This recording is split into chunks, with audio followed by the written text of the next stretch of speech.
আসসালামু আলাইকুম। কবি হেমচন্দ্র মুখোপাধ্যায় বলেছেন সংসার সমরাঙ্গন।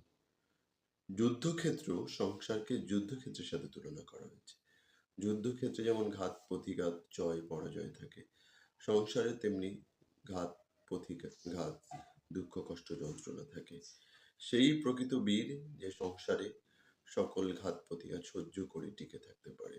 কিন্তু বর্তমান সময়ে কি হয়েছে, মানুষ সংসারে যে অধৈর্যের একটা পরিচয় দিয়েছে, অসহিষ্ণুতার একটা পরিচয় দিচ্ছে, যার কারণে আমরা ইদানিংকাল দেখতে পাচ্ছি যে পুরুষ মানুষগুলো সুইসাইড করছে। অ্যাকচুয়ালি পুরুষ মানুষের কোনো বন্ধু থাকে না। সত্যিকার অর্থে পুরুষ মানুষের কোনো বন্ধু থাকে না। পুরুষ মানুষ যখন সাংসারিক জীব হয়ে ওঠেন, তখন তার সত্যিকার অর্থে কোনো বন্ধু থাকেন না।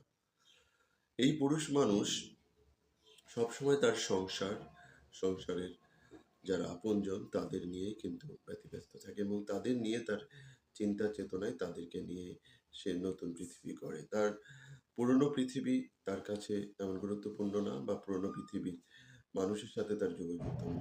এতে করে দিন দিন তার যে দুঃখ কষ্ট হতাশা বেড়ে যাচ্ছে এবং পরিণামে সে কিন্তু এই সুইসাইডের সিদ্ধান্ত নিচ্ছে। কিন্তু সুইসাইড কোনো সমস্যার স্থায়ী সমাধান হতে পারে না।